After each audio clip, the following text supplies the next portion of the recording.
Bigyan ko kayo ng example, okay. So, halimbawa, yung naset ko na appointment na yon ay na-send ko na chatroom namin ng kliyente ko.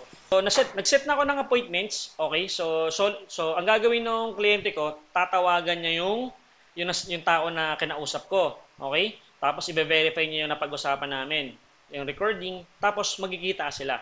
Tapos, pag nagkasundo na sila, so yung pinakita natin sa real estate buying process, mangyayari yon. Ito na yung resulta.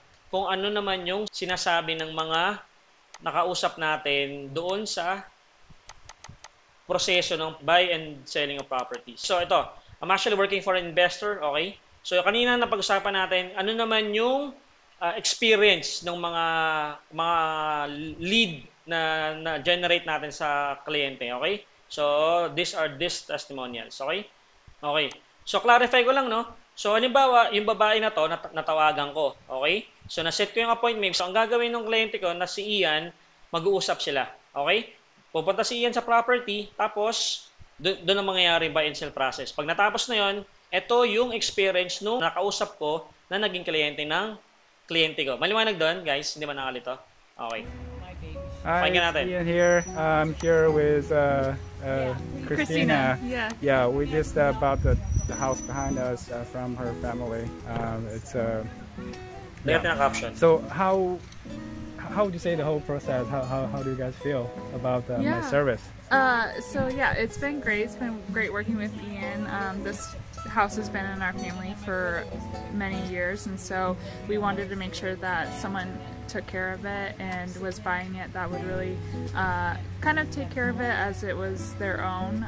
So we feel really comfortable with Ian, and although it's hard to let go of the house and the memories, we're excited to see what he does with it. Oh, cool. Yeah. Well, cool. Well, thank you so much. Thank you. Kung hindi ko natawagan yung babae na yon, hindi magkakaroon ng kliyente yung client ko. Ganun po yung trabaho natin as virtual assistant. Maliwanag po dun, guys. So, again, as a virtual assistant right now, I'm actually working for him, Ian. He's an investor. Okay? My teammates are Maria and Natasha. Maria is from Cebu. Natasha is from Davao. I-access nyo as a virtual assistant yung software, yung dialer kanina, yung pinakita ko na may kausap ako kanina. Okay? So, yun lang. After nun, guys, ito lang gagawin nyo. Mag-send kayo ng end of day report. Okay? So, kanina, start of day report. I'll be making calls now. Tapos, making calls, then set appointments, then end of day report. Mag-send lang kayo ng email. End of day report. Hi, this is what I did. Ganun. Okay? So, yun lang naman.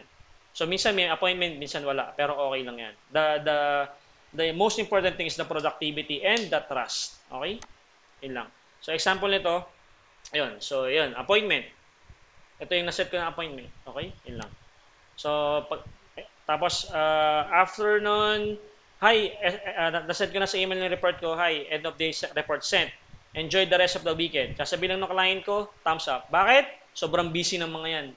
May ibang trabaho yan o kaya may mga ibang ginagawa. Okay? So, ganun lang. Mag-usap lang kayo ng clients nyo, typically 15 minutes in a week. Preferably Monday or dependent sa time nila. So, sobrang petics talaga kaya. Okay? Yun lang. So, yun. Nasend na yung payment ko. So, almost 10,000 per week. Questions? Guys, magtanong kayo, guys. Okay po. Kasi di ba po investor yung client niyo? Yes. So, bumibili siya ng properties. Ano po yung ginagawa niya? Sinisell niya po ba after years? Or sinisell niya at higher price immediately? Good question. I really like the question, okay? So, yung investor kasi, okay, ang ginagawa ng investor, bibili niya yung property. Naghahanap, may mga, di ba sabi nga sa inyo, bibigyan kayo ng listahan ng mga tatawagan nyo. Yung mga property ng mga tatawagan nyo as investors, medyo sira. Kunyari, sira yung bubong, sira yung washroom, may mga, yun, ang tawag doon ay distress. Okay, tulad ng mga, normally, yung bubong kasi may mga warranty yan. After 10 years, wala nang warranty, so yan, distress property. So, good question so thank you. So, tatawagan nyo yung mga property na ganyan. So, ang gagawin yan, pag naset nyo ng appointments, bibili nyo ng investor ng 80% ng current market value. Ang gagawin ng investor after, pag nabili niya na yon, ipapagawa niya yon. Pagagandahin niya yun. Parang bibihisan niya yung property. Kumbaga sa sasakyan, bibili ng medyo luma or sira ng konti, papaayos siya. Tapos, pag ayos na siya, ibebenta niya na kagad yun para bumalik yung profit niya. Yun yung nangyayari sa investors. Ngayon naman, punta naman tayo sa real estate agents. Sa real estate agents naman, siya naman mag-market ng property. Until such time na may bibili, kung kailan pa lang mabenta yung property, doon pa lang siya lang magkaka-commission. Ganoon na siya kasimple. Pero hindi naman siya malaking diferensya. Bakit? Kasi, depende pa rin sa states. Kung mga medyo mayayaman na states, Los Angeles, yung mga real estate agents yan, medyo posh, malalaki din sila mag-offer. Pero I just want to clarify, impress upon you, don't discriminate them. Okay? Pero depende pa rin sa hourly rate and experience nyo. Normally, experience talaga yan. Okay? Questions? Thank you for the questions, Angela. Questions, Jerson, Tina, Hermie? Yes, F. Ano po, di ba nasabi nyo po, is it part of the script na we tell the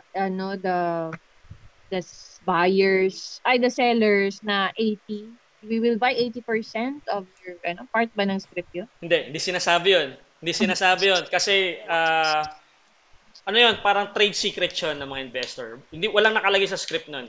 Kasi parang ano yun, bibiling ko siya ng 80%, parang logi na kagad yung, seller. Okay?